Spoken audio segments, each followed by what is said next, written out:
Hello everybody, welcome to Indigo Tarot Odyssey. How is everybody? I'm so excited, you guys. I'm going to use the Art Animal Oracle cards today as well as the Divine Celestial Tarot to just pull a card and see what direction this is going to take us. I like also how they printed these in an unusual way of pastel squirrel, and then we have the acrylic turtle, and then we have the watercolor horse with animals that aren't on the top. I just love it. But I love the beautiful messages in them,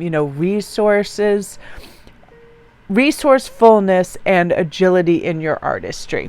I love that. Patient perseverance and stability, and then freedom and expression in your art.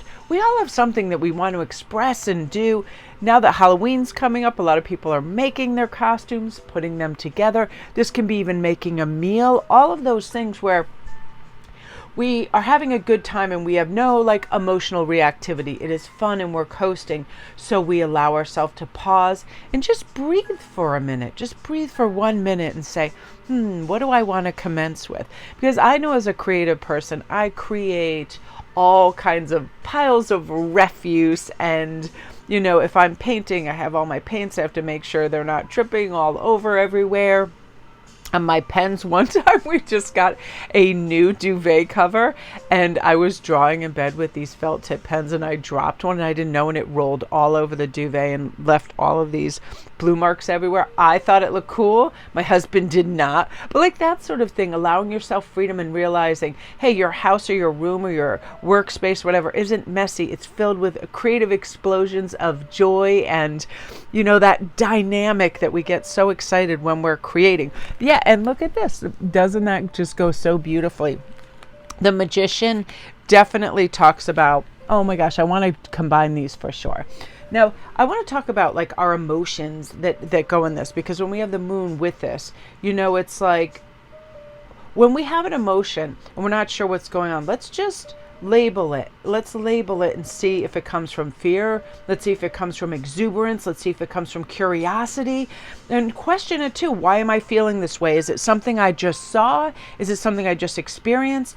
Is it, again, and in creative endeavors and speaking, going to parties, going to events, feeling like something is judged. I know with Halloween in particular, sometimes we go absolutely bonkers and we have a smoke machine and all these things. In other years, it's like just a few pumpkins. But as I get older and mature, I'm definitely finding I care less and less what neighbors, people, or anybody really thinks in general about my doings and creative things, as should you, right? It really is just coming from the heart. It is a beautiful expression. And whenever I look at something too, I try to see things objectively and assume positive intent, whether it's a look, how somebody looks at me. It's such an interesting concept, how somebody looks at us and we think they perceive us, right? Parties, this is a big thing. I had the best afternoon last weekend. It was my best friend Jeannie's mom's 80th birthday, and she picked me up from the station right down the road from the party, and we were hanging some things. And as people were coming in, I love people's first expressions when they see us, when we haven't seen them in a while and we're either related or they're adapted kind of family, friends, and all of that, and they see us and that big smile covers their face, and they run to you and you get all these hugs. I love that my best friend's cousins, it's like as soon as we see each other, we all hug and we get excited. And I got to see John and Will, her brother, and it was just wonderful. And I always like to have the perception that people are as happy to see me as I am to them, and give them my undivided attention and really be present. That's the thing.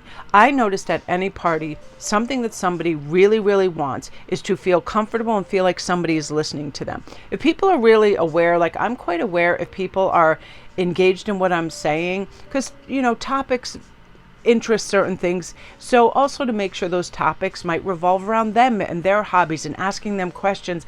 And if they feel comfortable, like somebody is listening and they are present with them, it really calms them down. So everybody has the gift to give to somebody else of that. When we just say, I'm present, I'm going to stand here and listen. And you watch how in demand you are with other people if they notice that you're making somebody at ease and really listening to them.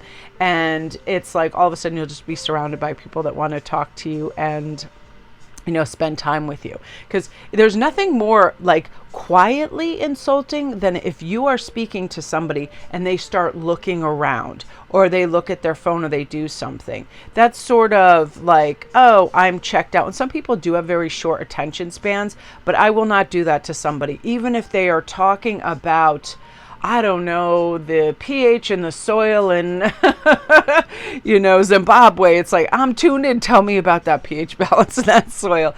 That sort of thing. Do it for the person you're with. And you can also navigate the conversation towards mutual interest or something that you think might interest them as well.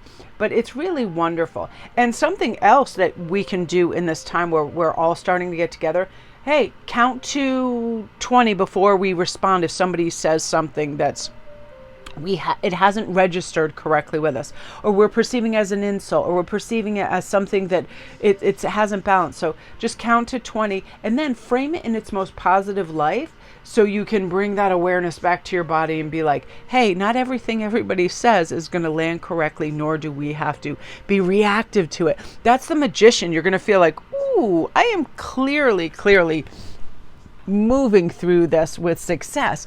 And then we have these wonderful moments of clarity, like the King of Swords. We're able to just kind of glide in and out of conversations and not get tangled in it, and not think that, oh, I have to be this way.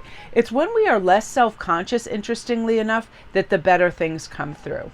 And it's like, there are ways to build trust within a quick relationship, transparency, be forthcoming about your thoughts and feelings, through regular and open communication, especially throughout this holiday seasons, responsibility. When we take responsibility for our role in things, it builds tremendous trust in the other person. Definitely understanding, hear and understand each other with empathy and with curiosity and with compassion. You will feel much more like allies and teammates working together to build something beautiful. Ask those questions. It's wonderful that we can go great expanses of time without seeing certain relatives and friends, and then we can just be there and we can be present and we can show up for them, and it's wonderful. And we'll bring in the science of like happiness for ourselves throughout this, because the King of Swords looks out for himself. This is eating real food. This is doing self-care activities, celebrating little wins, meditating, sitting in the sun, walking in nature, using maybe essential oils, breaking out in that sweat, eat a little dark chocolate, give some compliments, hug your family. All of these things, I feel like you're really going to be looking out for yourself in joyful anticipation of what's coming up, because you're allowing yourself space, calm, and you're really expanding out into truly wanting to connect with people, truly wanting to understand them, their motives, the things that bring them joy. There is always time for that, right? It's the humanity and the generosity of that. And I feel like this is really a beautiful season for that. So my beauties, that is what you were meant to hear today. I hope you all have a great day. Love and light.